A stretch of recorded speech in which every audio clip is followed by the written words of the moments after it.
ಅಕ್ಷಯ ತೃತೀಯಕ್ಕೆ ಎಲ್ಲರೂ ಚಿನ್ನ ಬೆಳ್ಳಿ ಖರೀದಿ ಮಾಡ್ತಾರೆ. ದುಡ್ಡಿದ್ದವರು 1,00,000 ಮೇಲೆ ಹೋಗಿದೆ ಬಂಗಾರದ ರೇಟು. ಅಷ್ಟೊಂದು ದುಡ್ಡು ಕೊಟ್ಟು ತಗೊಳ್ಳೋ ಶಕ್ತಿ ಇಲ್ದರು ಏನು ಮಾಡಬೇಕು ಅಲ್ವಾ?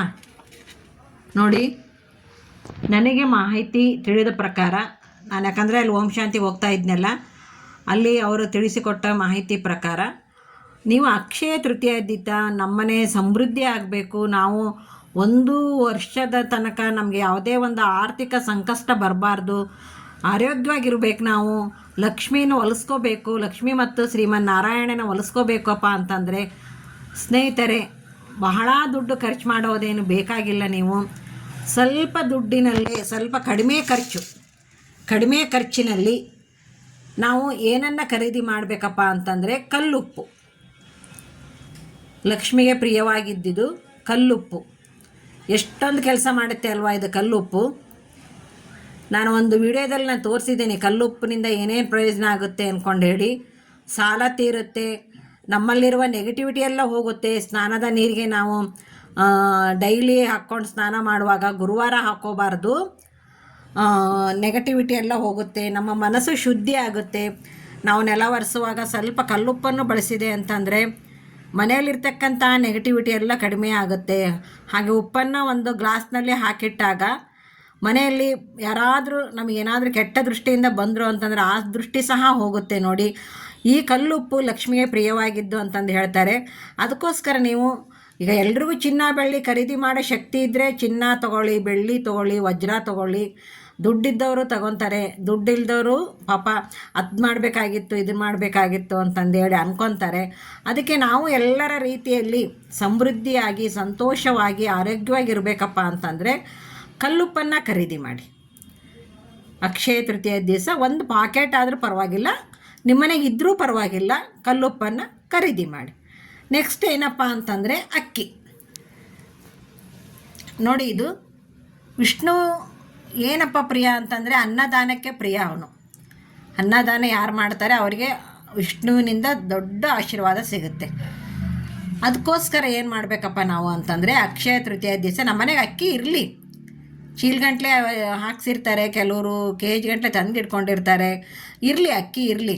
ಆದರೆ ಭತ್ತ ತಗೊಂಡು ಜವೆ ಗೋಧಿ ಅಂತಾರೆ, ಅದನ್ನು ನಾವು ಖರೀದಿ ಮಾಡಲಿಕ್ಕೆ ಆಗೋದಿಲ್ಲ, ಅದು ಸಿಗೋದು ಇಲ್ಲ. ಕೆಲವೊಂದು ಕಡೆ ಸಿಗುತ್ತೆ, ಕೆಲವೊಂದು ಕಡೆಗೆ ಸಿಗೋದಿಲ್ಲ.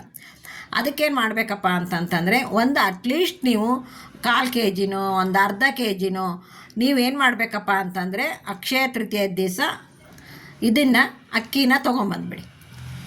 ಅಕ್ಕಿನ ತೊಗೊಂಬಂದು ಈ ರೀತಿ ನೋಡಿ, ನಾನು ಬೌಲಲ್ಲಿ ಹಾಕಿಟ್ಟಿದ್ದೀನಲ್ಲ, ಈ ರೀತಿ ಬೌಲಲ್ಲಿ ಹಾಕಿ ಇದರಲ್ಲಿ ನೀವು 1 ನಿಮಿಷ. ಕೆಲವರು ಬಾರ್ಲಿ ಅಕ್ಕಿನೂ ಖರೀದಿ ಮಾಡ್ತಾರೆ. ಜವೆ ಗೋಧಿ ಸಿಗಲ್ಲ ಅಂದ ತಕ್ಷಣ ಏನು ಮಾಡ್ತಾರೆ, ಬಾರ್ಲಿನೂ ತೊಗೊತಾರೆ. ನೀವು ಬಾರ್ಲಿ ನಿಮಗೆ ಅನುಕೂಲ ಇತ್ತಪ್ಪ ಅಂತಂದರೆ, ನೀವು ಉಪಯೋಗಿಸ್ತೀವಿ ಅನ್ನೋದಾದರೆ ಬಾರ್ಲಿನೂ ನೀವು ಖರೀದಿ ಮಾಡ್ಬೋದು. ಅಕ್ಷಯ ತೃತೀಯ ದಿವಸ ನಮ್ಮ ಮನೆ ಸಮೃದ್ಧಿ ಆಗ್ಬೇಕಂದ್ರೆ ಅಕ್ಕಿ ಇಲ್ಲದ್ರೆ ನಡೆಯಲ್ಲ, ಉಪ್ಪಿಲ್ಲದ್ರೆ ನಡೆಯಲ್ಲ. ಮನೆತನದಲ್ಲಿ ಅಕ್ಕಿ ಉಪ್ಪು ಬಹು ಮುಖ್ಯವಾದ ಪದಾರ್ಥ ಹೌದಲ್ವಾ? ನೋಡಿ, ಇದನ್ನು ಈ ರೀತಿ ನೀವು ಒಂದು ಗ್ಲಾಸಿನ ಬಟ್ಲದಲ್ಲೇ ಹಾಕಿ ಇದರಲ್ಲಿ ನೋಡಿ ₹1 ಕಾಯಿನ್ ಇಟ್ಟಿದ್ದೀನಿ ನಾನು. ಈ ರೀತಿ ಅಕ್ಷಯ ತೃತೀಯ ದಿವಸ ನೀವು ₹1 ಕಾಯಿನ್ ಹಾಕಿ ಇಟ್ಟು ದೇವರ ಮುಂದಿಟ್ಟು ಪೂಜೆ ಮಾಡಿಬಿಡಿ.